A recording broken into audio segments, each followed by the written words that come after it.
Sometimes life breaks us in ways we never expected, leaving us stranded in places we never thought we'd find ourselves. But sometimes, in our darkest moments, help comes from the most unexpected places. Caleb Harlan was a mountain man who'd spent 60 winters alone in the Montana wilderness. Then he found her a woman in a torn wedding dress, half frozen in the snow. "If you can carry me home, I'll be your wife," she whispered. He didn't know her story, but he wrapped her in his coat and carried her to safety. What started as a desperate bargain would become something neither of them saw coming. But would two broken souls really find healing in each other's company?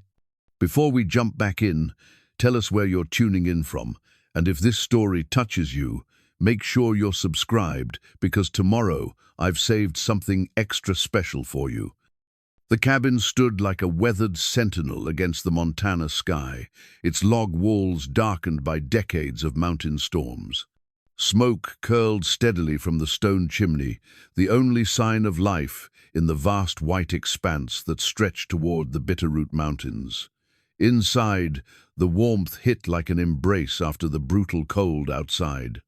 Caleb Harlan moved with the quiet efficiency of a man who'd learned to waste neither motion nor energy. At 60, his frame still carried the solid strength of youth, though silver now threaded his dark hair and lined his weathered face.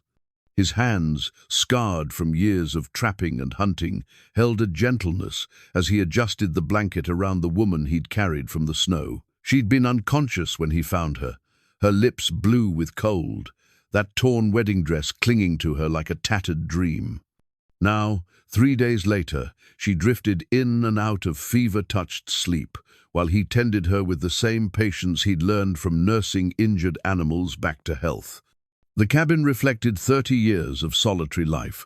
Everything had its place, rifles cleaned and oiled in their rack, traps hanging in neat rows, shelves lined with preserved food and medical supplies. But it was the details that spoke of the man's character: books stacked carefully beside his chair, a hand-carved chess set positioned for play against an imaginary opponent, and a small wooden box on the mantel that he never opened but often touched in passing. He'd built this place with his own hands after Martha died. The memory of her still lived in the careful way he prepared meals, the orderly arrangement of herbs and medicines, the gentle manner he'd developed caring for living things. She would have approved of his rescuing this stranger, would have insisted on it, even if it meant danger. The woman stirred, and Caleb set down the piece of pine he'd been whittling. Her eyes opened, slowly, grey eyes that seemed older than her face, which he guessed at no more than 40 years. She tried to sit up, winced, and fell back against the pillow. "Easy now," he said, his voice rusty from disuse. "You've been through quite an ordeal." She looked around the cabin, taking in the rough-hewn walls, the crackling fire, the simple furnishings that spoke of a man's solitary existence. Her gaze lingered on him, this tall, broad-shouldered stranger with kind eyes and careful hands. "Where am I?" Her voice came out as barely more than a whisper. "My cabin, about 20 miles northeast of Missoula, up in the high country." He poured water from a pitcher into a tin cup. "You were near frozen when I found you. Been sleeping for 3 days." She accepted the water gratefully, her hands shaking slightly as she drank. "I remember the snow, and you carried me.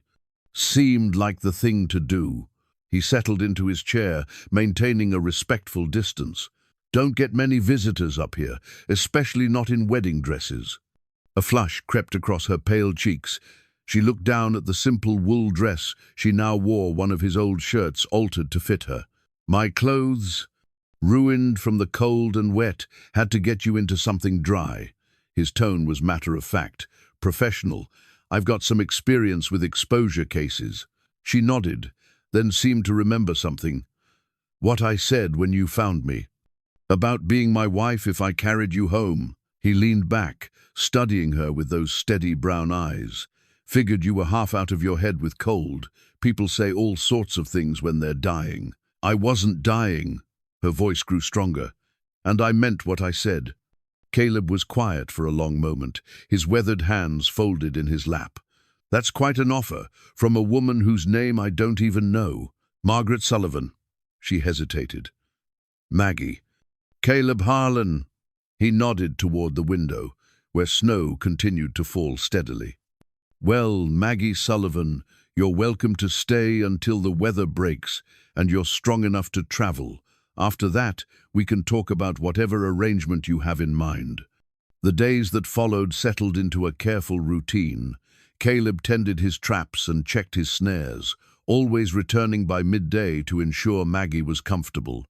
She proved to be a quick healer, though he noticed how she startled at sudden sounds and the way her eyes would go distant sometimes, as if seeing things that weren't there. She was clearly educated, her speech refined, her manners those of a woman raised with advantages. Yet there was something brittle about her, as if she'd been bent nearly to the breaking point. She never mentioned the wedding dress or the circumstances that had brought her to his mountain, and he respected her silence. "You read much?" she asked one evening, eyeing his collection of books. "When the snow's too deep for much else. Shakespeare, mostly. Some philosophy. Whatever the traders bring through." He glanced at her. "You. I was a schoolteacher before." She stopped herself. "I love books." "Help yourself. Been a while since I had someone to discuss them with." She chose Hamlet, and they spent the evening talking about duty and revenge, about the weight of the past and the possibility of redemption. Her insights were sharp, her observations nuanced. Whatever had driven her to his mountain, she was no simple frontier wife seeking security. "Your chess set," she said, noticing the carved pieces positioned mid-game on a small table. "Do you play against yourself?" "Mostly. Sometimes I pretend I'm playing my father. He taught me when I was young." Caleb moved a knight, considering the board. "Care for a game?" She proved to be a formidable opponent, her strategy patient and considered. As they played, he found himself studying her hands soft, but not pampered. There were small scars on her fingers and calluses that spoke of work, though not the hard labor of frontier life. "You're wondering about me," she said, capturing his bishop. "A man learns to mind his own business up here, but I'll admit to curiosity about how a schoolteacher ends up half frozen in a wedding dress 20 miles from anywhere." Maggie was quiet for several moves, her grey eyes focused on the board. Finally, she spoke. "Sometimes a woman finds herself with nowhere left to run except into the wilderness, and sometimes she finds exactly what she needs there." Their eyes met across the chessboard, and something passed between them, an understanding, perhaps, or simply the recognition of two souls who'd both known loss. The snow continued to fall, sealing them in their mountain sanctuary. Maggie grew stronger each day, taking over the cooking and mending with a skill that spoke of years of practice. The cabin, which had been merely functional under Caleb's solitary care, began to feel like a home. She made bread that filled the small space with warmth and the scent of yeast.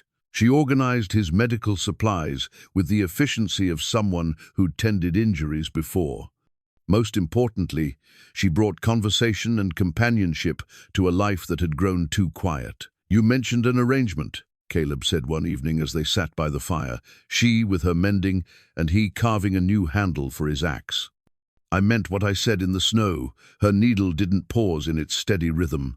"If you can carry me home, I'll be your wife." "This is home." She looked around the cabin at the books they'd discussed, the chess set with their ongoing game, the simple furniture that had become familiar. "It could be. Marriage is more than just sharing a roof, Maggie." "I know what marriage is." There was something hard in her voice now, a bitterness that hadn't been there before. "I know what it can be, and I know what it should be." He set down his carving, giving her his full attention. "What are you running from?" She met his gaze steadily. "What are you hiding from?" The question hung between them, like smoke from the fire. After a long moment, Caleb picked up his work again. "Fair enough. We've all got our ghosts. The difference is, mine might come looking." The wind howled outside their walls, driving snow against the windows with the sound of thrown sand. Inside, the fire crackled, and the oil lamp cast warm circles of light. They sat in comfortable silence, each lost in their own thoughts, each wondering what the spring might bring. Maggie finished her mending and folded the shirt carefully. "Caleb?" "Yes?" "Thank you for carrying me home." He looked at her, then really looked at her.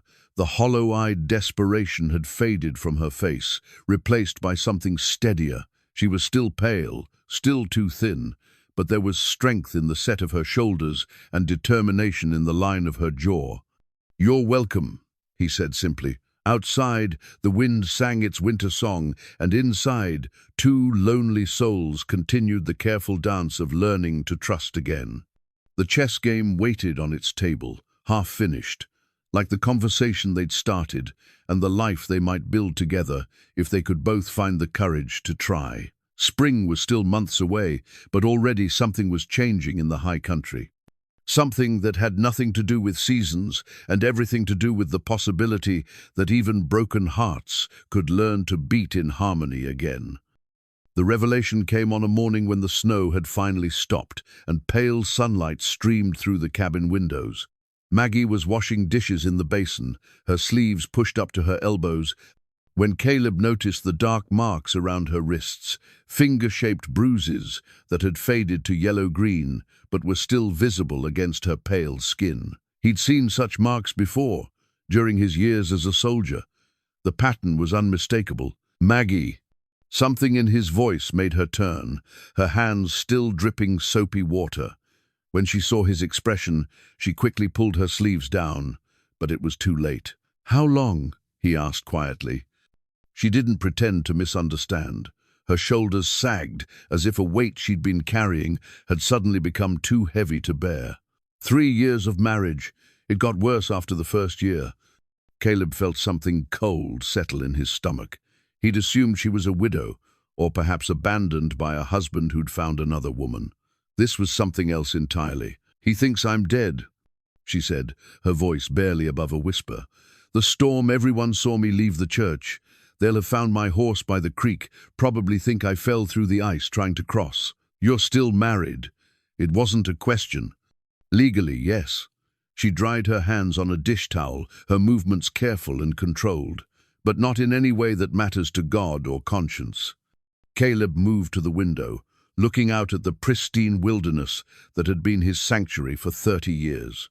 "What's his name?" "Thomas Brennan. He owns the lumber mill in Missoula. Respectable businessman, pillar of the community." The bitterness in her voice could have etched glass.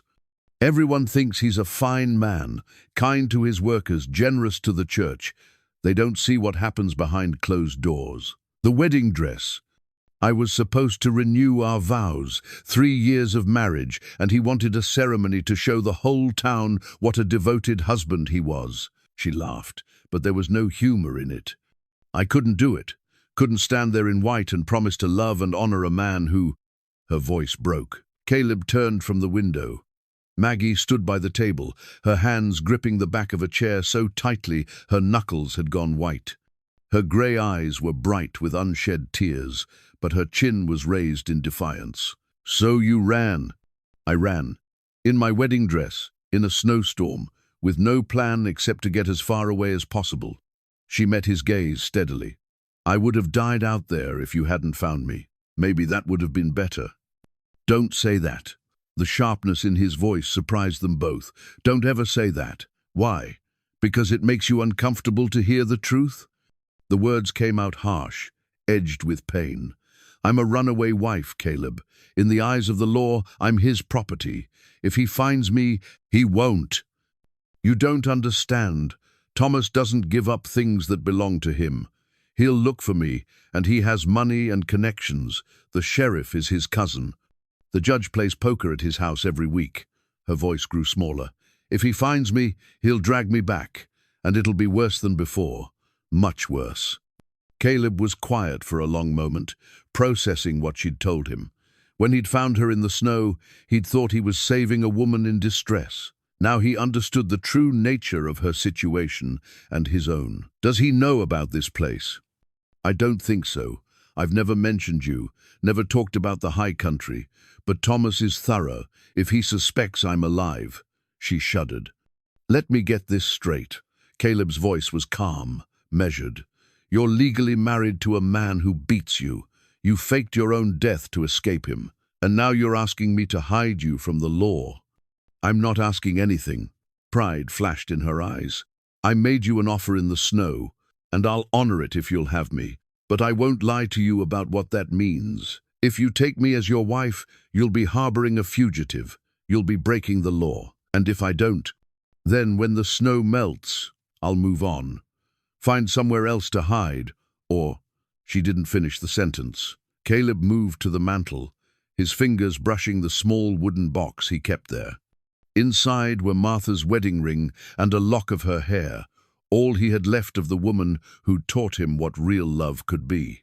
She'd been gentle and kind, nothing like this fierce, damaged woman who'd stumbled into his life.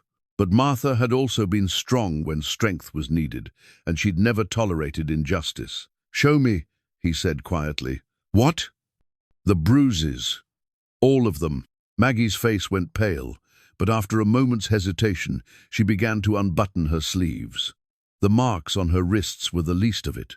There were finger-shaped bruises on her upper arms, faded impressions around her throat, and when she pulled her collar aside, he could see the shadow of what had once been a handprint on her shoulder. Caleb had seen the aftermath of violence many times during the war, but this deliberate, calculated cruelty made his jaw clench with anger. These weren't the random injuries of a fight or accident. They spoke of systematic abuse, of a man who enjoyed causing pain. How long since he last? The night before the ceremony. He was angry because I'd tried to back out, said things needed to be fresh in my mind for the wedding. She began buttoning her sleeves again with steady hands. That's when I knew I couldn't go through with it, couldn't stand at that altar and pretend. Good.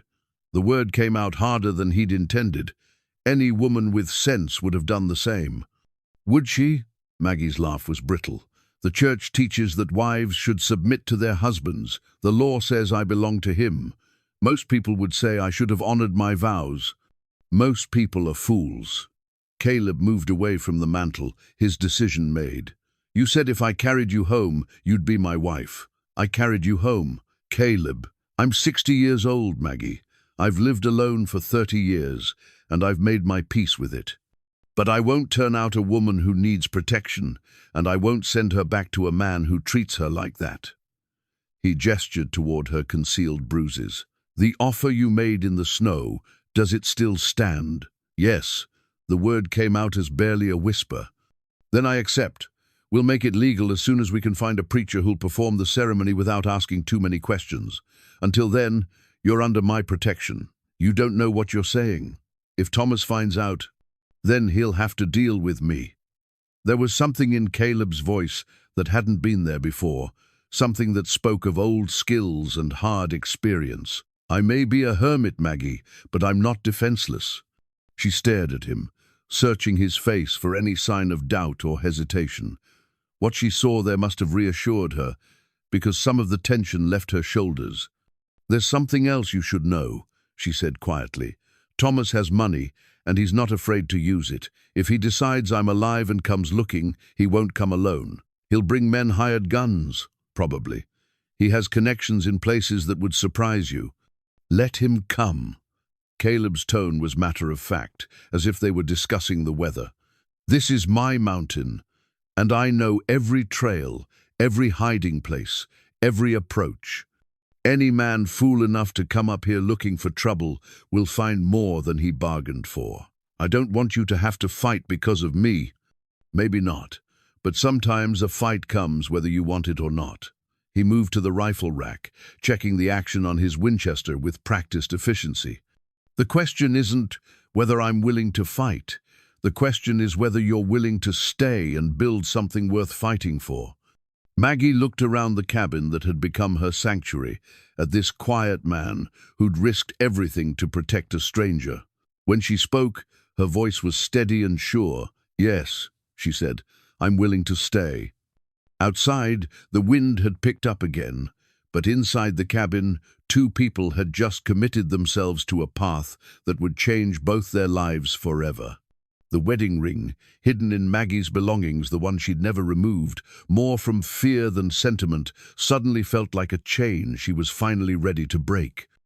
The morning after Maggie's revelation, Caleb woke before dawn and found her already sitting by the dying fire, fully dressed and staring into the embers. She looked up when he stirred, and he saw that she hadn't slept.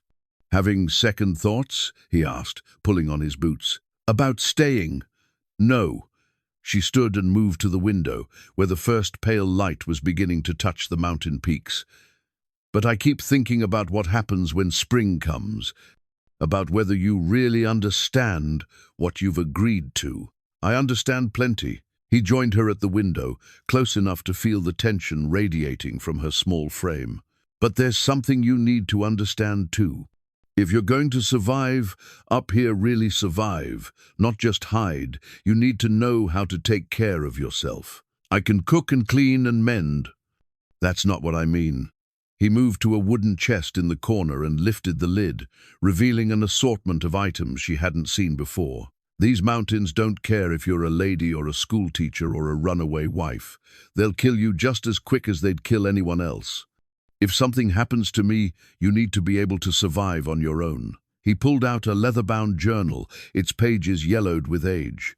The cover was worn smooth by countless hands, and the binding was reinforced with careful stitching. "This belonged to my father.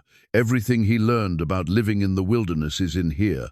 How to read weather signs, which plants are safe to eat, how to track game and avoid predators." He handed it to her, noting how reverently she accepted it. "He taught me, and now I'm going to teach you." Over the following days, Caleb began Maggie's education in mountain survival. They started with the basics: how to build and maintain a fire in wind and wet weather, how to find water in winter, how to recognize the signs of an approaching storm. She proved to be an eager student, her teacher's instincts helping her organize and retain the information he shared. "See how the smoke from the chimney is blowing?" he said one afternoon as they stood outside the cabin. "Straight up means calm weather. If it starts to bend east, we'll have wind from the west within the hour. If it flattens out completely, there's a storm coming fast." Maggie studied the thin column of grey smoke rising into the clear sky.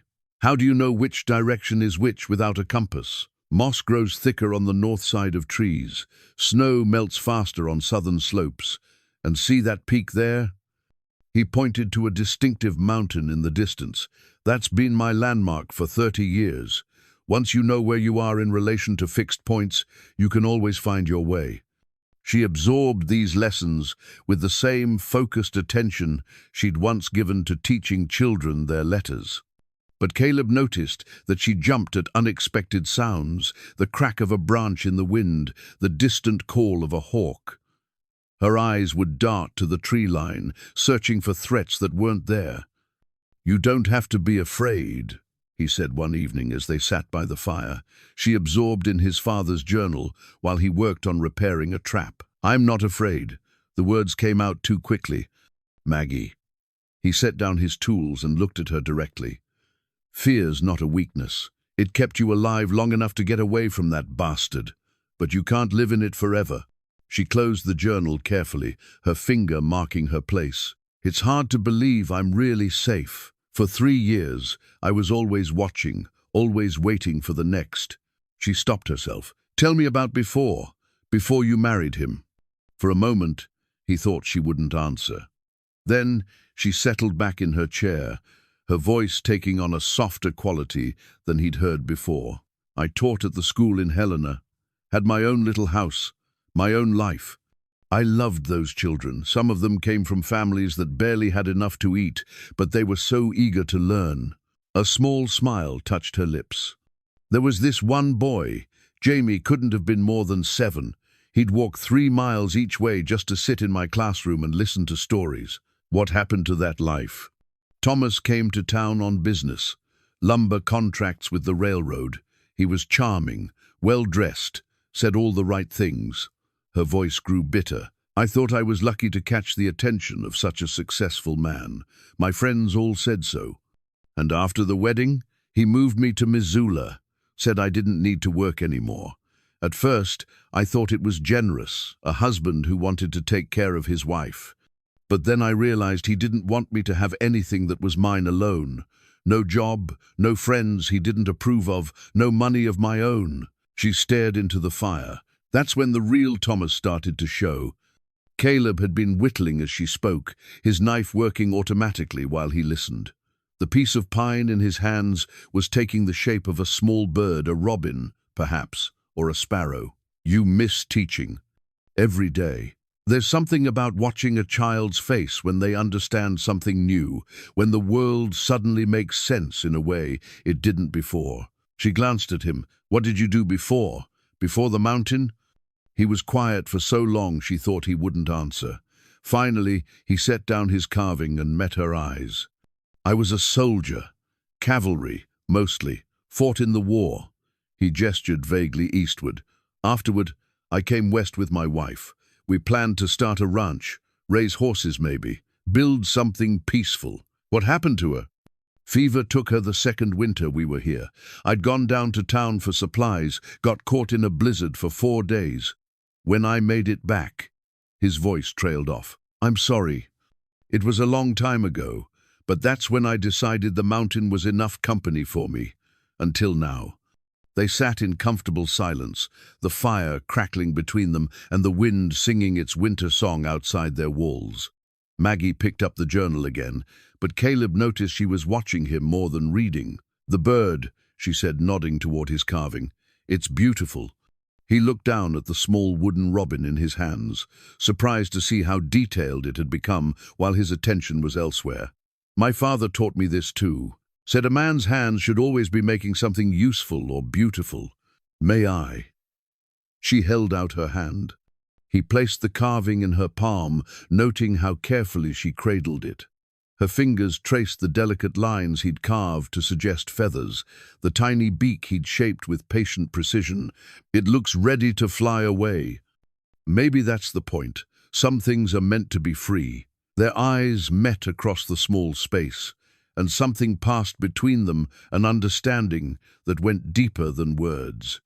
She was like that bird, perhaps. Something beautiful that had been caged too long, only now beginning to remember what freedom felt like. Caleb? Yes? Thank you. For all of this. For teaching me. For protecting me. For seeing me as more than just a burden or a problem to be solved. You're not a burden, Maggie. You're... He paused, choosing his words carefully. You're the first good thing to happen to this mountain in 30 years. Outside, an owl called across the darkness, its voice echoing off the peaks that surrounded their small sanctuary. Inside, 2 people continued the slow work of learning to trust not just each other, but the possibility that even damaged hearts could heal when given time and tenderness. February arrived with a blizzard that lasted 3 days, sealing them inside the cabin with walls of white that reached nearly to the windows. The forced intimacy might have been awkward between strangers, but Caleb and Maggie had settled into a rhythm that felt surprisingly natural. She'd found an old photograph tucked between the pages of his father's journal, a faded image of a young woman with kind eyes and a gentle smile, standing beside a man who looked remarkably like a younger Caleb. When the storm finally broke and pale sunlight streamed through the windows again, she held it out to him. Your wife. Martha. He took the photograph carefully, his thumb tracing the edge where the paper had worn soft. This was taken just after we were married. She was barely 20 then. Maggie studied the image of the woman who'd loved Caleb, before loneliness and mountain solitude had carved lines around his eyes. She was beautiful. Inside and out, never met anyone with a kinder heart. He looked up from the photograph. She would have liked you. How can you be sure? Because she always said the measure of a person wasn't what they had or where they came from, but how they treated others when they had nothing left to give. He slipped the photograph back into the journal. You've been through hell, Maggie, but you haven't let it make you cruel. Martha would have respected that. The compliment warmed her more than the fire, but it also stirred something uncomfortable, a fear that she wasn't worthy of such praise, that he was seeing something in her that didn't really exist. "You don't know everything about me," she said quietly. "I know enough." He moved to the stove, checking the pot of stew she'd prepared for their midday meal. "I know you read to me in the evenings, even though your voice gets tired. I know you mend my clothes with stitches so neat they're prettier than the original. I know you saved the last of the dried apples for me, even though I saw how much you wanted them." Heat rose in her cheeks. Those small kindnesses had seemed natural, barely worth noticing. But under his steady gaze, she realized they mattered more than she'd understood. Those things, they're nothing special. They are to a man who's lived 30 years without them. The afternoon brought the first real thaw they'd seen since her arrival. Water dripping steadily from the eaves and the sound of ice beginning to shift and crack on the nearby creek. Caleb took advantage of the milder weather to check his traplines, and for the first time since that first day, Maggie found herself alone in the cabin. She moved through the space slowly, seeing it with new eyes now that she knew more of its history.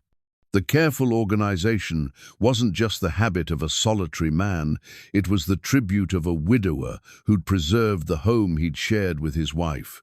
She could see Martha's influence in the way herbs were arranged on the shelves, in the placement of the rocking chair by the fire, in the small touches that made the cabin feel lived in rather than merely functional. In the wooden box on the mantel, she found more than just Martha's wedding ring and lock of hair. There were letters tied with a faded ribbon, their pages yellow with age. She didn't read them, that would have been a violation of privacy she couldn't justify, but she could see they were love letters, written in a feminine hand that spoke of education and care. When Caleb returned near sunset, he found her sitting by the fire, with tears on her cheeks. "What's wrong?" I opened the box. "I'm sorry, I know I shouldn't have, but—" "It's all right." He hung his coat on its peg and moved to warm his hands by the fire. "What did you find?" "The letters. I didn't read them, but I could see." She looked up at him, her grey eyes bright with unshed tears. "You loved her so much." "Yes, I did. And I'm asking you to replace her memory with this. With me." Her voice broke slightly. "How can that be fair to either of you?" Caleb was quiet for a long moment, staring into the fire. When he finally spoke, his voice was gentle but firm. "Martha's been gone 30 years, Maggie. For 30 years, I've kept her memory like a shrine, never letting anyone else close enough to disturb it. But that's not living, that's just existing." He moved to the mantel and opened the wooden box, lifting out Martha's ring. The simple gold band caught the firelight, warm and bright in his weathered palm. "Martha and I had 7 years together. 7 good years, cut short by circumstances beyond our control. What we had was real and precious, and nothing will ever change that." He looked at Maggie directly. "But that doesn't mean I'm supposed to spend the rest of my life as a monument to what I lost." "I'm not her," Maggie whispered. "No, you're not. You're yourself, strong in ways she never had to be, wounded in ways she never was, brave in ways I'm still discovering." He closed his hand around the ring. "I'm not asking you to be Martha, and I'm not trying to make you into someone else. I'm asking if you want to build something new with me, something that's ours." The simplicity of his words, the honest emotion behind them, broke through the wall of insecurity she'd been building. She stood and moved to him, close enough to see the silver threads in his hair, the lines that spoke of years spent squinting into mountain sun. "Yes," she said, "I want that." He reached out then, his hand cupping her cheek with a tenderness that made her breath catch.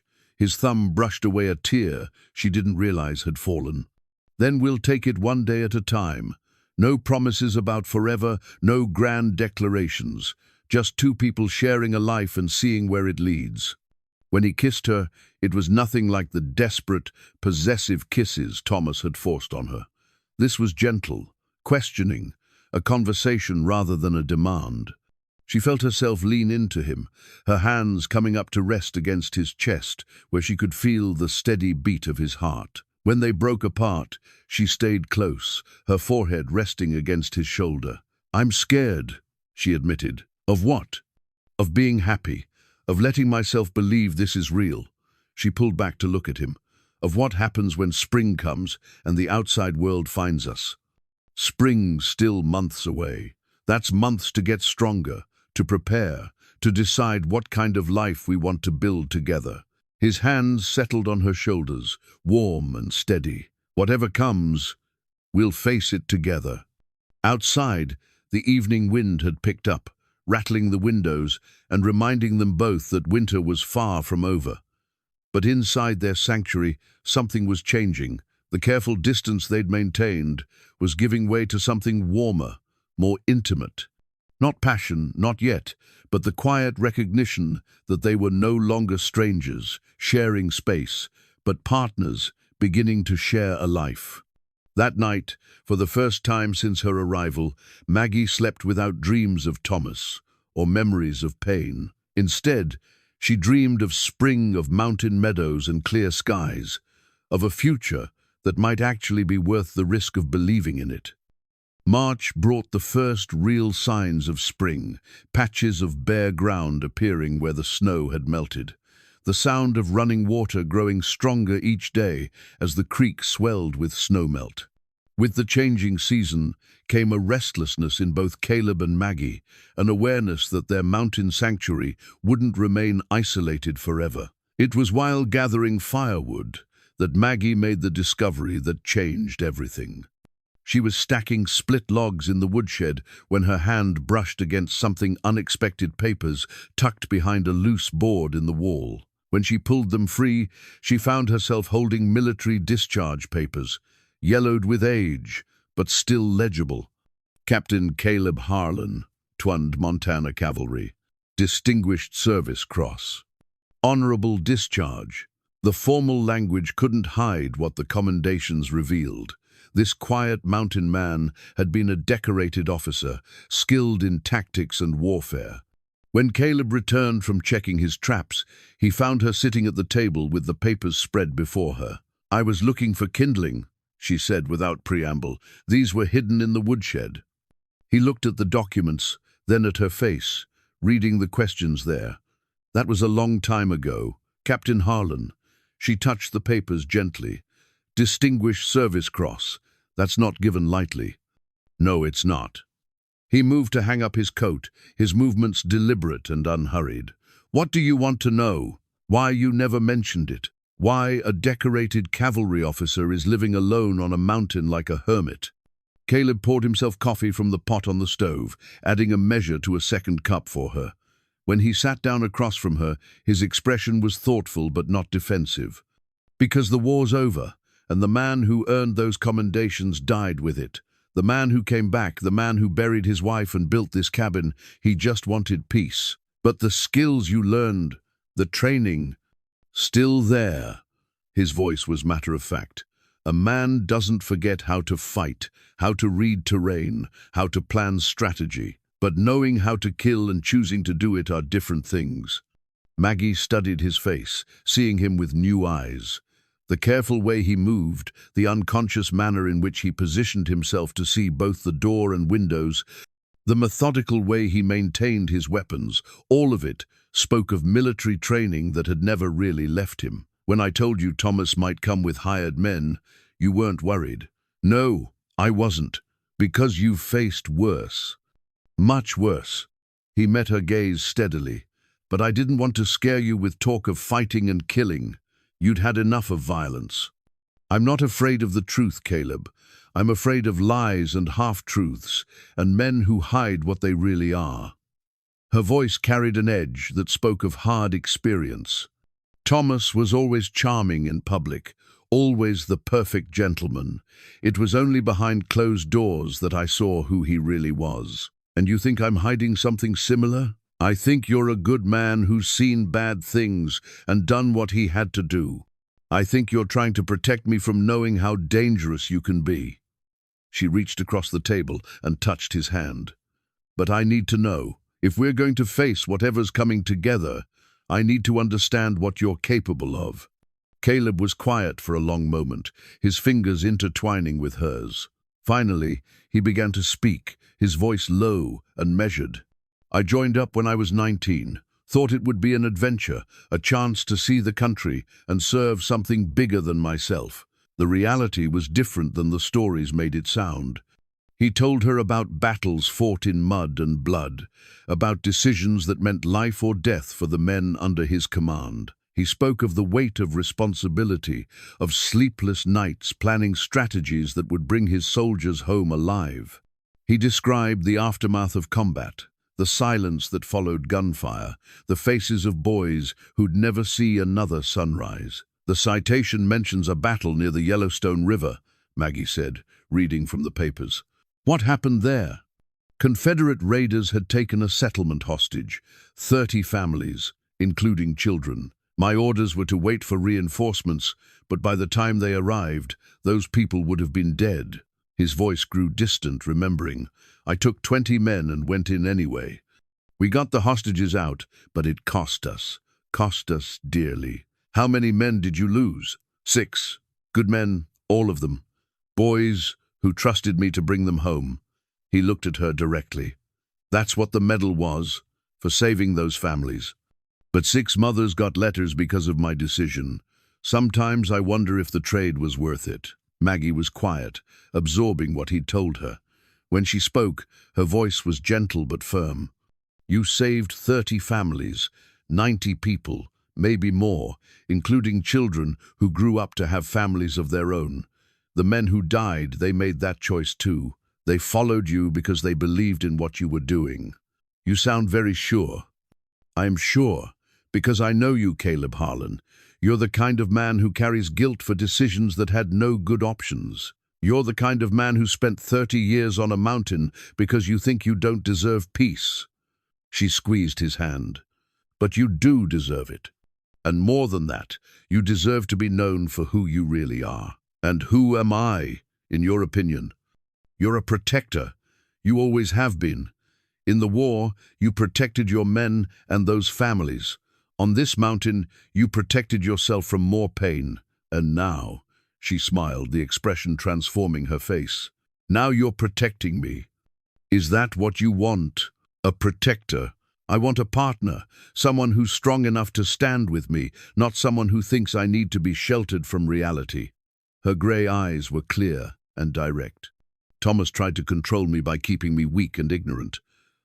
I won't live that way again, even with someone I care about." The words hung between them, honest and challenging. Caleb studied her face, seeing the determination there, the strength that had carried her through 3 years of abuse and driven her to risk everything for freedom. "All right," he said finally. "No more secrets, no more protecting you from uncomfortable truths. If Thomas comes when he comes, you'll know exactly what we're facing and what I plan to do about it. Thank you. But Maggie," his voice carried a gravity that made her look up, "if it comes to a fight, if men come here meaning to hurt you or drag you back to that life, I won't hesitate to do whatever's necessary to stop them. That's not a threat or a boast. It's a promise." She nodded, understanding the weight of what he was telling her. "I know, and I'm grateful for it." Outside, the wind carried the scent of warming earth and melting snow. Spring was coming, whether they were ready or not, bringing with it the possibility of discovery and confrontation. But inside the cabin, 2 people had just taken another step toward true partnership, sharing the kind of honesty that real love required. By April, the mountain trails had become passable again, and Caleb made his first trip to town since finding Maggie in the snow. She'd wanted to come with him, but they'd both agreed it was too risky, too many chances of being recognized, too many questions that would be difficult to answer. He returned 3 days later with supplies and troubling news. "There's been talk," he said, unloading flour and coffee from his pack. "Questions about a missing woman from Missoula. Her husband's been making inquiries, offering a reward for information." Maggie's hands stilled on the shirt she was mending. "How much?" $500. The amount was staggering, more money than most people in these parts saw in a year. Maggie felt something cold settle in her stomach. Thomas was serious about finding her, serious enough to spend a fortune doing it. What kind of questions? The usual. Description. Last known whereabouts. But he's been clever about it, says his wife wandered off in a snowstorm, that she's been acting strange since a head injury last fall. Makes it sound like she's confused, maybe dangerous to herself. People believe that. Some do. Others. Caleb paused in his unpacking. Others remember that his first wife died under mysterious circumstances. Fell down the stairs, they said, but there were whispers. Maggie's blood went cold. His first wife? Sarah Mitchell. They were married about 8 years before he met you. Died 2 years into the marriage. Caleb's voice was carefully neutral. The doctor called it an accident, but her sister had doubts. He told me she died of consumption. Maggie's voice was barely a whisper. Said it was a long illness. Very sad. Maybe he thought the truth would scare you off. It would have. She set down her mending with shaking hands. Dear God, Caleb, what if I wasn't the first? We don't know anything for certain. Could be nothing more than small-town gossip. But his tone suggested he didn't believe that any more than she did. Maggie stood and moved to the window, staring out at the mountain peaks that had become her sanctuary. The beauty that had comforted her for months now felt fragile, temporary. He'll never stop looking, not if he killed one wife and lost another. Too many questions, too much attention. She turned back to Caleb. Maybe I should go. Find somewhere else to hide, somewhere far away where he'll never think to look. Running didn't work the first time. No, but staying put might get you killed. Her voice rose with a fear she'd been trying to suppress. I won't be responsible for that. Caleb moved to her, his hands settling on her shoulders with the steady pressure she'd come to depend on. You're not responsible for his choices, Maggie. Not his violence, not his obsession, not what he might do to find you. But I brought this to your door. You brought yourself to my door. Half frozen and desperate, asking for nothing more than shelter. His brown eyes were calm, resolved. The rest of it, the danger, the complications, those are his doing. Not yours. From his pack, he pulled out a small leather pouch that clinked softly when he set it on the table. Maggie stared at it, recognizing what it represented. My emergency money, she said. I hid it in my dress that night. You found it. Figured you might want it back. $200, gold and silver both. He opened the pouch, revealing the carefully hoarded coins she'd saved over 3 years of marriage, money skimmed from household accounts, hidden away against the day she might need to run. That's a lot of planning for a woman who supposedly had a head injury. You know, I was thinking about leaving long before that night. I know you're smarter and braver than he gave you credit for. Question is, what do you want to do with that intelligence now? Maggie picked up one of the gold coins, turning it over in her palm. Each piece represented a small act of rebellion, a step toward the freedom she'd finally claimed in that snowstorm. In town, she said slowly, did anyone seem to believe his story about the head injury?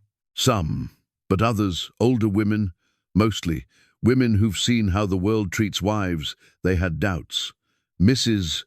Henderson at the general store asked pointed questions about why a loving husband would let his confused wife wander out in a blizzard. And what did you tell her? That I didn't know anything about any missing women, but that I hoped she was safe wherever she was. Caleb's expression was grim. Mrs. Henderson's a sharp one. I think she suspected there was more to the story. Hope stirred in Maggie's chest, fragile, tentative, but real. You think people might be willing to listen to the truth? Some might, but that's a dangerous game, Maggie.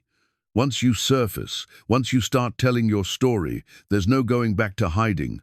Thomas will know exactly where you are. He's going to find me anyway, isn't he? The reward money, the search, he's too determined to give up. Probably. Caleb's honesty was brutal but necessary. Question is whether you want to face him on his terms or yours. Maggie moved to the fireplace, staring into the flames that had warmed her through the long winter months. When she spoke, her voice was steady, decided. I want to go to town. I want to tell people the truth about Thomas Brennan and what kind of man he really is. That's a brave choice. Also, a potentially foolish one. Maybe. But I'm tired of hiding, tired of letting him control my life, even from a distance. She turned to face him. I spent 3 years being afraid, and 4 months hiding. I won't spend the rest of my life running from shadows. And if he comes for you, if he brings men with guns and legal papers that say you belong to him, then we'll deal with that when it happens. Together. She moved to him, reaching up to touch his face. You said no more secrets, no more protecting me from uncomfortable truths. This is my choice to make. It is, but it's mine too. His hand covered hers. If we do this, if we go to town and you tell your story, then we do it right. We find allies. We make sure people understand what really happened, and we prepare for whatever comes next. A campaign. Exactly. Like any military operation, good intelligence, careful planning, reliable allies. His smile was grim but determined. Thomas Brennan wants a fight. We'll give him one, but it'll be on our terms, not his. Outside, a hawk circled high above the valley, riding the thermal currents with effortless grace. Maggie watched it for a moment, envying its freedom, its ability to see the whole landscape spread out below. When do we start? Tomorrow. We'll ride down together, and you'll tell your story to anyone willing to listen. Caleb's voice carried the authority of a man accustomed to command. But tonight, we plan, because once we light this fuse, there's no telling how big the explosion will be. The morning they planned to ride to town, everything changed. Maggie was preparing bread for their journey when she heard the sound that made her blood freeze, the distinctive jingle of harness and the steady rhythm of multiple horses climbing the mountain trail. She moved to the window and felt her world tilt on its axis. Thomas Brennan sat his horse like a man accustomed to being obeyed, his expensive coat and polished boots a stark contrast to the rough mountain setting. Behind him rode 3 other men, hard-faced strangers with the look of hired guns. But it was the 5th rider that made Maggie's knees weak. Sheriff William Crenshaw wore his badge like armor, and in his hand was an official-looking document that could only mean one thing. "Caleb," she whispered. He was beside her instantly, taking in the scene below with the tactical assessment of his military training. 5 men. Sheriff's got papers, which means this isn't just a search party. What kind of papers? Probably a warrant for your return, maybe charges against me for harboring a fugitive wife. His voice was calm, but she could see the tension in his shoulders. Thomas has been busy. Through the window, they watched as the sheriff unfolded what appeared to be an official telegram. Even at a distance, they could see the government seal. "Federal marshals will be here by week's end," Sheriff Crenshaw called out, his voice carrying clearly in the thin mountain air. "You've got until then to return, Mrs. Brennan, to her lawful husband. After that, this becomes a federal matter." Maggie felt the walls of their sanctuary closing in around her. "Federal marshals. Thomas has connections you didn't know about," Caleb said grimly. "Political ones, by the look of it." Below them, Thomas dismounted and handed his reins to one of his men. Even from a distance, Maggie could see the cold satisfaction on his face. He'd found her, and he'd come with enough legal authority to make resistance seem impossible. "Margaret," Thomas's voice rang out across the clearing, "I know you're in there. I've come to take you home." Caleb moved away from the window, checking his rifle with practiced efficiency. "How well do you know the sheriff?" "Well enough. He's Thomas's cousin, his mother's sister's boy. They grew up together." Maggie's voice was hollow with defeat. "He'll do whatever Thomas asks." "And the federal angle?" "Thomas has contracts with the railroad, connections in Helena and Denver. I knew he had influence, but this—" She gestured toward the window. "This is more than I imagined." The sheriff's voice carried up to them again, formal and final. "Mr. Harlan, you're harboring a woman who's been declared mentally incompetent by a territorial judge. Her husband has legal guardianship and the authority to retrieve her. You have 10 minutes to send her out, or we'll come in and get her." "Mentally incompetent?" Maggie's voice cracked. He had me declared insane? Caleb's jaw tightened as the implications sank in. A woman declared mentally incompetent had no legal rights, no standing to make her own choices. Her testimony about abuse would be dismissed as the ravings of a damaged mind. "It's a neat trick," he said, his soldier's mind analyzing the tactical situation. "Can't argue with a legal document, can't fight federal authority. He's boxed us in completely. I have to go with them." The words tasted like ashes in her mouth. "If I don't, they'll arrest you. They might even claim you kidnapped me." "Like hell." "Caleb, be reasonable. You can't fight the federal government. You can't. Watch me." But even as he said it, they both knew the truth. This wasn't a situation that could be solved with military tactics or mountain wisdom. Thomas had used the legal system itself as a weapon, and there was no defense against it. Thomas's voice rose again, carrying a note of mock concern that made Maggie's skin crawl. "Margaret, darling, I know you're frightened and confused. The doctor says that's normal after a head injury. But I'm here now, and I'm going to take care of you." "The bastard's playing to an audience," Caleb observed, making sure the sheriff hears how concerned and caring he is. "It doesn't matter. The papers are legal. The authority is real." Maggie moved toward the door, her decision made. "I won't let you become a fugitive because of me." "Maggie, wait." "No." She turned to face him, her grey eyes bright with unshed tears, but her voice steady. "You saved my life once. You gave me months of peace and safety, and something that felt like love. Don't throw your life away now, for something that was always going to end this way."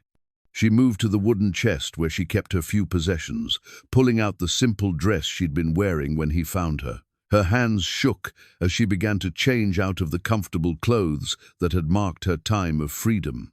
"There has to be another way," Caleb said, but his voice lacked conviction. 5 minutes, the sheriff called out. Maggie finished dressing and moved to the mirror, trying to arrange her hair in the style Thomas preferred. The woman looking back at her was different from the one who'd fled into the snowstorm, stronger, more self-possessed, marked by months of healing. But none of that would matter once she walked out that door. "The money," she said suddenly, remembering the leather pouch on the table. "Hide it. Don't let them know about it. What are you planning?" "I don't know yet. But if I survive this, if I find another chance to run, I'll need resources." She picked up the wooden robin he'd carved for her, running her fingers over its delicate features one last time. "Keep this. Remember that some things are meant to be free. Maggie, promise me." Her voice was fierce, desperate. "Promise me you'll remember that this isn't over, that whatever happens now, whatever he does to me, this isn't the end of the story." Outside, they could hear the sound of boots on the cabin's front steps. "I promise," Caleb said, his voice rough with emotion. She kissed him then, quickly and fiercely, trying to memorize the feel of his lips, the warmth of his hands, the safety of his arms around her. When she pulled away, her face was set with a determination that hadn't been there when he first found her. "Time's up!" The sheriff's voice was accompanied by heavy knocking on the door. Maggie squared her shoulders and walked to the door, every step an act of will. When she opened it, Thomas was waiting on the other side, his face a mask of false concern and barely concealed triumph. "Hello, Margaret," he said, his voice honey-sweet and utterly cold. "It's time to come home." Behind him, the sheriff held up the official papers, federal documents that made resistance legally impossible. But in Thomas's eyes, Maggie could see the promise of punishment, the guarantee that her months of freedom would be paid for in pain. "I understand," she said quietly. "I'll come willingly." "Good girl." Thomas's smile was all teeth and no warmth. "I knew you'd see reason eventually." As they escorted her toward the horses, Maggie caught one last glimpse of Caleb standing in the cabin doorway. His face was carved from stone, but his eyes promised things that legal documents couldn't prevent. She held on to that promise as Thomas helped her onto a horse, his hands deliberately rough, his grip a preview of what awaited her. The ride down the mountain felt like a funeral procession, but Maggie kept her head high and her eyes forward. She'd learned something important during her months of freedom. She was stronger than she'd known, braver than she'd believed. Whatever Thomas had planned for her, she would survive it. And somehow, someday, she would find her way back to the mountain and the man who'd taught her what freedom tasted like. For 3 days after they took Maggie away, Caleb moved through his cabin like a ghost. Every object reminded him of her presence. The mended shirt draped over her chair, the book she'd been reading left open on the table, the faint scent of lavender soap that still lingered on the pillow where she'd slept. On the 4th day, he stopped wallowing and started planning. The wooden box on the mantel had held Martha's memory for 30 years, but now it served a different purpose. Inside, beneath the letters and photographs, was a collection of items that spoke to a different side of his past, coded messages from former soldiers, a network of men who'd served under his command and scattered across the territories when the war ended. His first message went to Jim Crawford, now a territorial marshal in Helena. The second to Patrick O'Brien, who ran freight contracts between mining towns and had contacts throughout the region. The third to Dr. Samuel Hayes, who'd served as a field surgeon and now practiced medicine in Denver, where he'd treated too many wives with suspicious injuries to believe in accidents. Each message was brief, coded in the language they'd developed during the war. But the meaning was clear. Captain Harlan needed assistance, and the cause was just. While he waited for replies, Caleb made his own reconnaissance trips to town, gathering intelligence with the patience his military training had instilled. What he learned made his blood run cold. Thomas had installed Maggie in their house like a prisoner. The windows were barred ostensibly for her own protection, given her fragile mental state and a hired nurse named Mrs. Dalton watched her every moment. Dr. Fleming, the local physician, had been brought in to examine her and had pronounced her condition delicate but stable, whatever that meant. But it was the talk among the women in town that told the real story. Maggie had been seen only once since her return, at Sunday service, where she'd sat silent and pale beside Thomas, her hands folded in her lap and her eyes fixed on nothing. The bruises on her arms were blamed on her condition, the tendency to hurt herself that came with mental fragility. "She don't look right," Mrs. Henderson confided to Caleb during one of his supply runs. "Thin as a rail and jumpy as a cat. Whatever happened to her up on that mountain must have been terrible to leave her in such a state." Caleb bit his tongue rather than correct her assumption.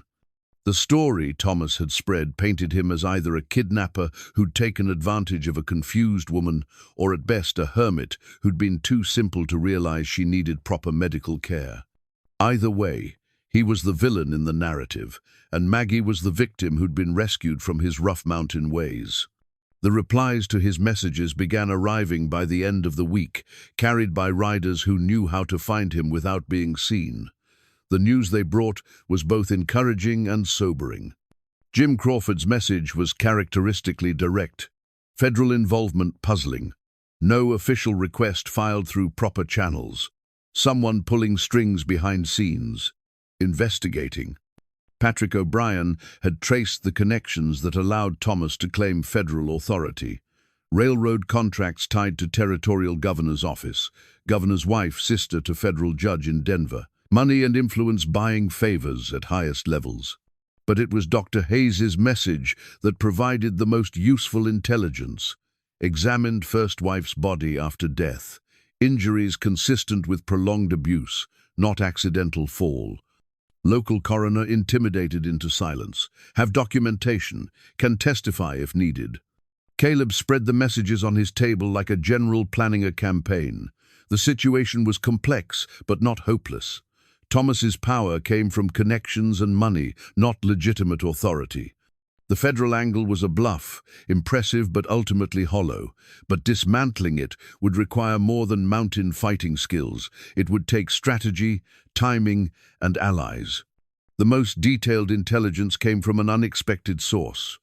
Mrs. Dalton, the hired nurse, had a nephew who'd served under Caleb during the war. Private Jake Morrison had lost his left arm at Gettysburg, and Caleb had personally carried him to safety when the boy was too injured to walk. The debt of gratitude had never been forgotten. Through Jake, Mrs. Dalton sent word that Maggie was alive, but suffering. Thomas kept her sedated during the day with laudanum, claiming it calmed her nervous condition. At night, when the drug wore off, she was locked in her room while Thomas entertained business associates downstairs, playing the role of the tragic husband burdened with a mentally ill wife. "She's fighting it," Jake reported during a clandestine meeting in the woods outside town.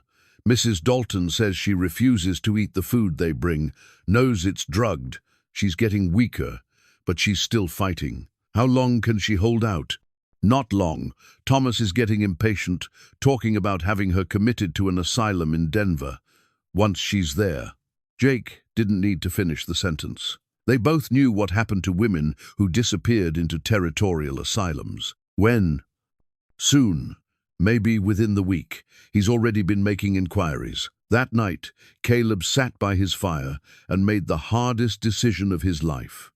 Everything he'd built on this mountain, the peace, the solitude, the carefully constructed life that had sustained him for 30 years, would have to be sacrificed. But some things were worth more than personal safety.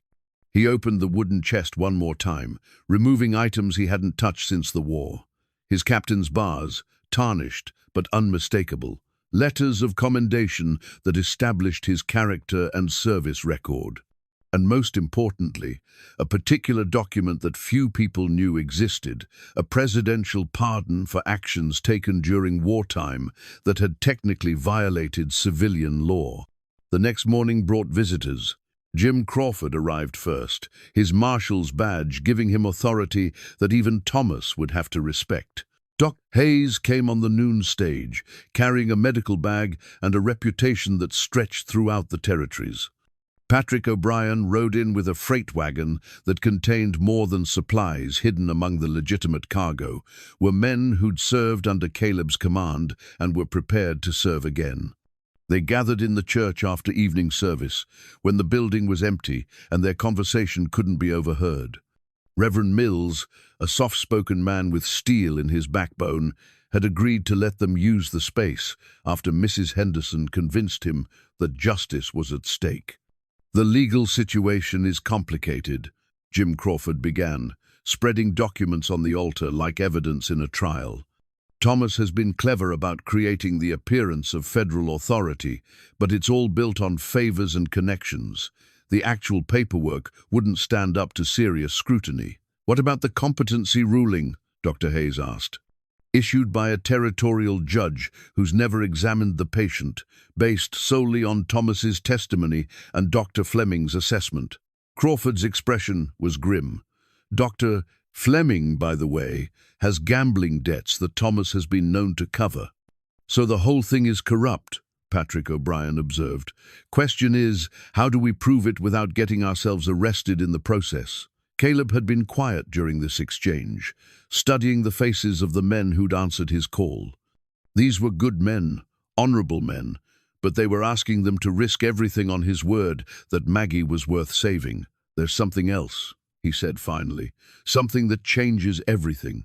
He told them about Dr. Hayes's findings regarding Thomas's first wife, about the pattern of abuse that had likely killed one woman and was slowly destroying another. He described the bruises he'd seen on Maggie's body, the fear in her eyes, the desperation that had driven her into a blizzard rather than face another day of marriage. "This isn't about one woman's freedom," he concluded. "It's about stopping a man who's killed before and will kill again. If we don't act now, Maggie won't survive another month." The silence that followed was heavy with decision. Finally, Reverend Mills spoke up. "What do you need us to do?" The plan they developed was complex, requiring precise timing and coordination.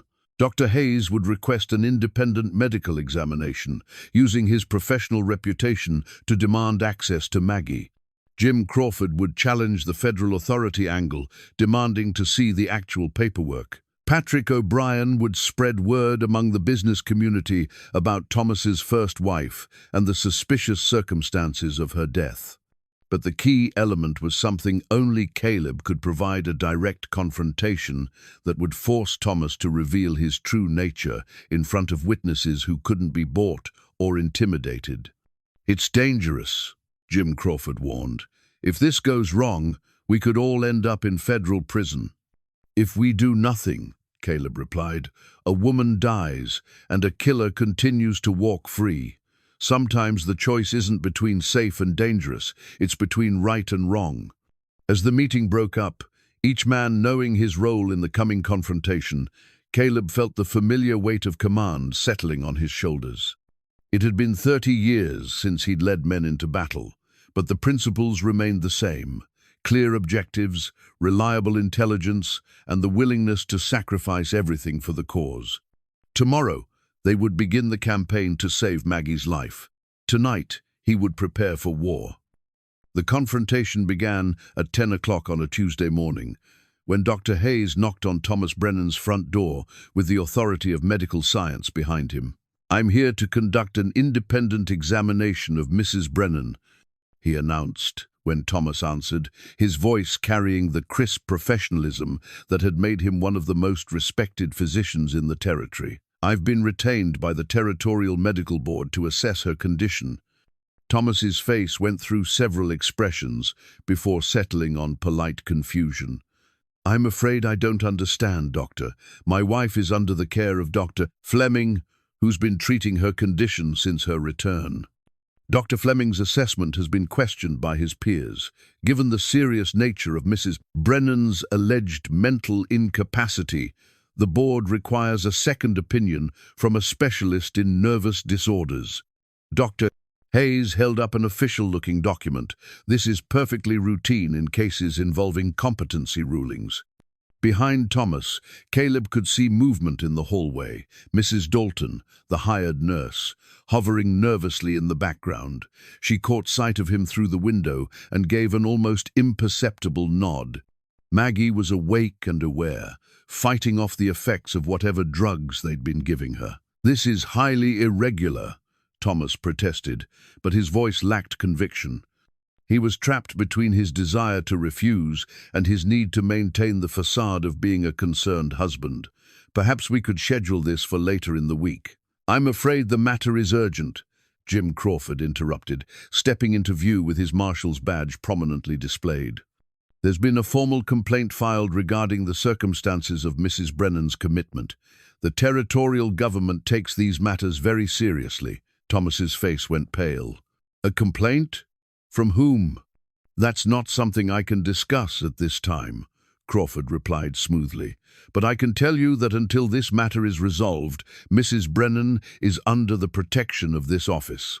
It was a masterful performance, combining official authority with just enough vagueness to keep Thomas off balance. Caleb watched from across the street as the man who'd terrorized Maggie for 3 years found himself backed into a corner by legal procedures he couldn't intimidate or buy his way out of. "Very well," Thomas said finally, his voice tight with suppressed rage, "but I insist on being present during any examination." "I'm afraid that's not possible," Dr. Hayes replied calmly. "Medical ethics require privacy between physician and patient. I'm sure you understand."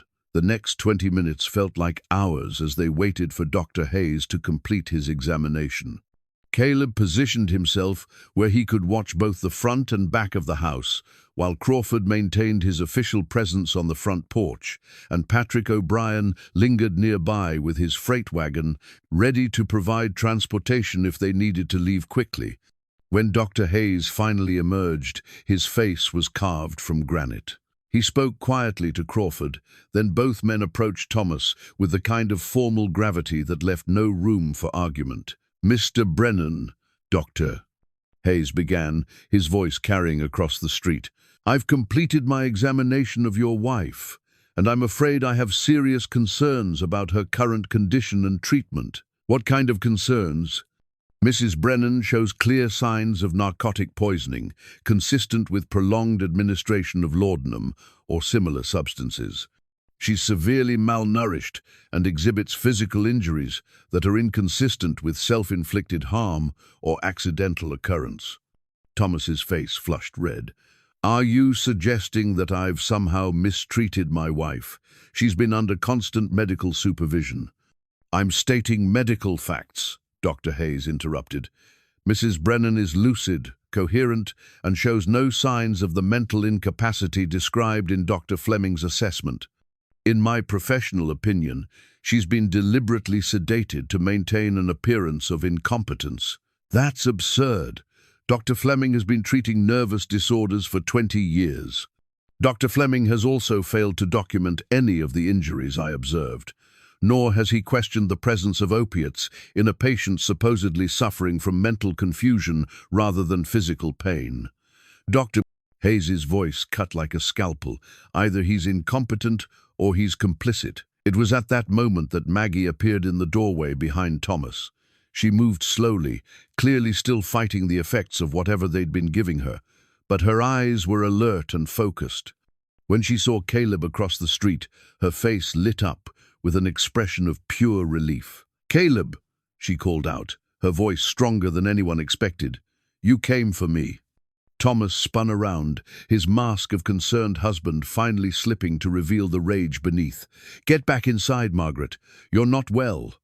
"I'm perfectly well," she said clearly, stepping out onto the porch. "And my name is Maggie, not Margaret.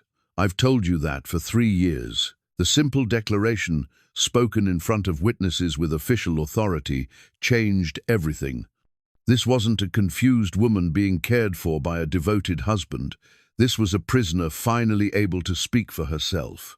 "Mrs. Brennan," Jim Crawford said formally, "are you here of your own free will?" "No," Maggie replied, her voice carrying clearly across the street. "I am not." Thomas Brennan's composure shattered like glass striking stone. "She doesn't know what she's saying," he snarled, grabbing Maggie's arm with a grip that made her wince. "The head injury has left her confused, prone to wild fantasies. Let go of my wife." Caleb's voice cut through the morning air with the authority of a man accustomed to being obeyed. He stepped into the street, his movement deliberate and controlled, but there was something in his bearing that made Thomas instinctively step back. "Your wife?" Thomas's voice rose to near hysteria. "She's my wife, you mountain savage. Legally married for 3 years. Not anymore." Jim Crawford produced another document from his coat.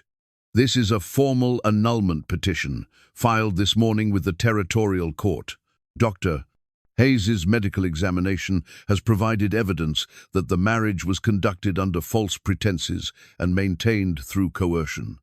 "You can't do this." Thomas's face had gone purple with rage. "I have connections. Influence. The governor himself has dined at my table. The governor has also received some interesting correspondence about your business practices," Patrick O'Brien said, joining the group with several other men who'd been waiting in his freight wagon. "Seems there are questions about those lumber contracts, about timber being harvested from federal land without proper permits." Thomas looked around wildly, finally realizing he was surrounded by men who couldn't be bought, intimidated, or reasoned with. His eyes fell on Sheriff Crenshaw, who'd been conspicuously absent from the morning's confrontation. "Where's William? He'll sort this out. He knows the truth about this situation." "Sheriff Crenshaw has been temporarily relieved of his duties, pending an investigation into his handling of this case," Crawford said calmly. "Seems there are questions about his failure to properly investigate allegations of domestic violence." The sound that came from Thomas's throat was barely human. For 3 years, he'd controlled every aspect of Maggie's life through fear and violence.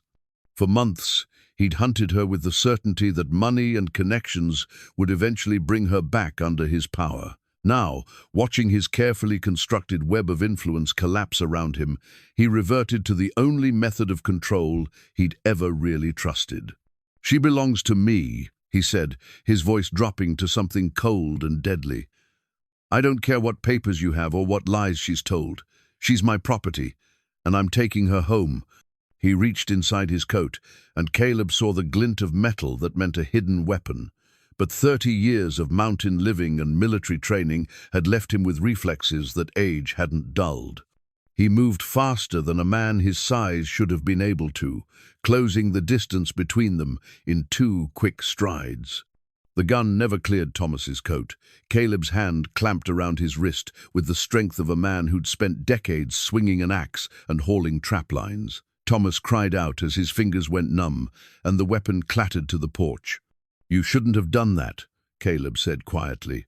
"Drawing a weapon in front of a federal marshal tends to complicate legal situations." "Federal marshal?" Thomas's eyes went wide with sudden understanding. "You're not just a territorial." "Deputy Federal Marshal James Crawford," Crawford confirmed, producing a different badge from his pocket. "And you, Mr. Brennan, are under arrest for attempted assault with a deadly weapon, unlawful imprisonment, and conspiracy to defraud federal officers." But Thomas wasn't finished. Desperation made him reckless, and he lunged toward Maggie with the wild fury of a man who'd lost everything and had nothing left to lose. His hands reached for her throat, his face twisted with 3 years of accumulated rage at her defiance. He never reached her. Caleb's fist connected with Thomas's jaw, with the solid impact of a sledgehammer striking stone. The smaller man went down hard, his head bouncing off the porch boards with a sound that made several witnesses wince. "That," Caleb said, rubbing his knuckles, "was personal." Thomas tried to get up, blood streaming from his nose, his eyes wild with hatred. "This isn't over," he gasped. "I have friends, connections." "You had friends," Dr. Hayes corrected, kneeling to check his injuries with professional detachment. "Past tense. Word has a way of spreading about men who beat their wives. Your business associates may find themselves questioning previous dealings." Mrs. Henderson, who'd been watching from across the street with half the town's female population, stepped forward with the kind of righteous anger that only a woman who'd raised 6 children could muster. "Thomas Brennan," she said, her voice carrying the weight of moral authority, "you are a disgrace to decent men everywhere. I've got half a mind to let the women of this town deal with you ourselves." The murmur of agreement from the assembled crowd made it clear that Thomas had lost more than just his legal authority.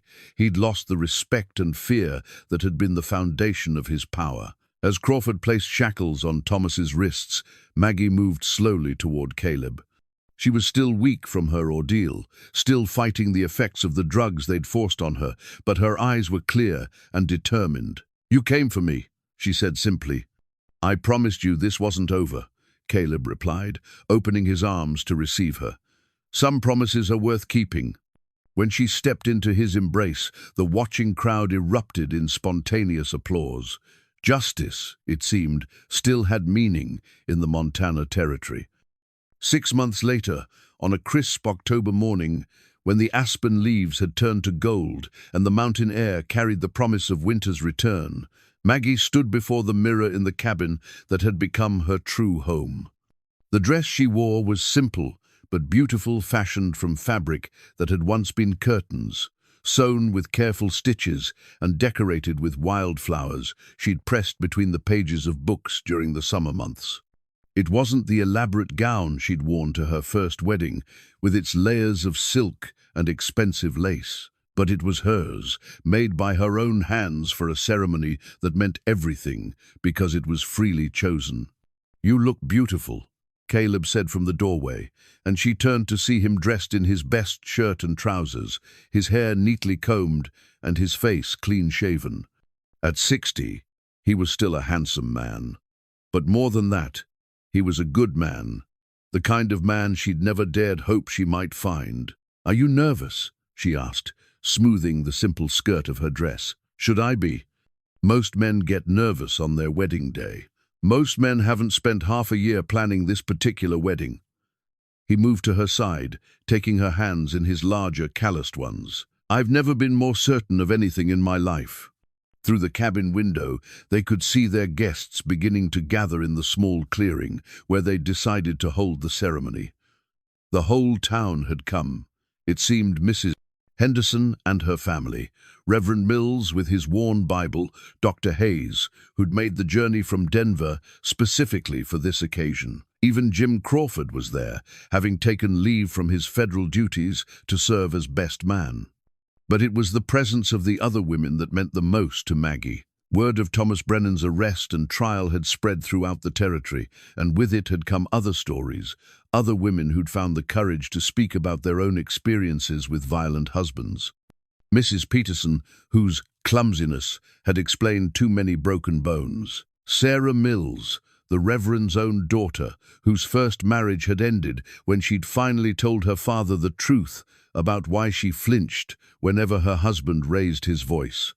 The trial itself had been swift once Dr. Hayes's evidence was presented alongside testimonies from other victims. Thomas had been sentenced to 20 years in territorial prison, his business empire dismantled and sold to pay damages to his victims.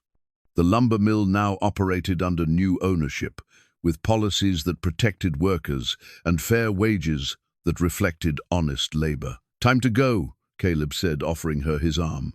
They walked together from the cabin to the clearing, where folding chairs had been arranged in neat rows, and wildflowers decorated a simple arch that Patrick O'Brien had constructed for the occasion. The autumn air was crisp and clean, carrying the scent of pine and the distant promise of snow. Reverend Mills waited beneath the arch with his Bible open and a smile that spoke of genuine joy for two people who'd found each other against all odds. When Caleb and Maggie took their places before him, the assembled crowd grew quiet, with the kind of reverent attention reserved for moments that truly mattered. "Dearly beloved," the Reverend began, his voice carrying clearly in the mountain air, "we are gathered here today to witness the union of two souls who have found in each other not just love, but the courage to build a life worth living." The ceremony was simple but profound.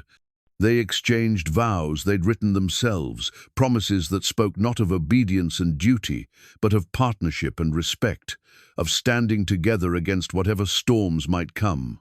When Caleb slipped the ring onto Maggie's finger, a simple gold band he'd commissioned from the town's blacksmith, she felt the weight of real commitment, freely given and gladly received. "By the power vested in me by the territory of Montana," Reverend Mills concluded, "I now pronounce you husband and wife. Caleb, you may kiss your bride." The kiss was gentle and sweet, witnessed by a community that had rallied around them when justice was needed and now celebrated with them as love triumphed. When they broke apart, the crowd erupted in applause and cheers that echoed off the surrounding peaks. The celebration that followed lasted well into the evening. Tables groaned under the weight of food, contributed by every family in attendance. Music filled the air as fiddles and harmonicas created melodies that had feet tapping and couples dancing beneath the stars. Children ran between the adults, their laughter adding to the joyful noise that marked a community coming together to celebrate something good.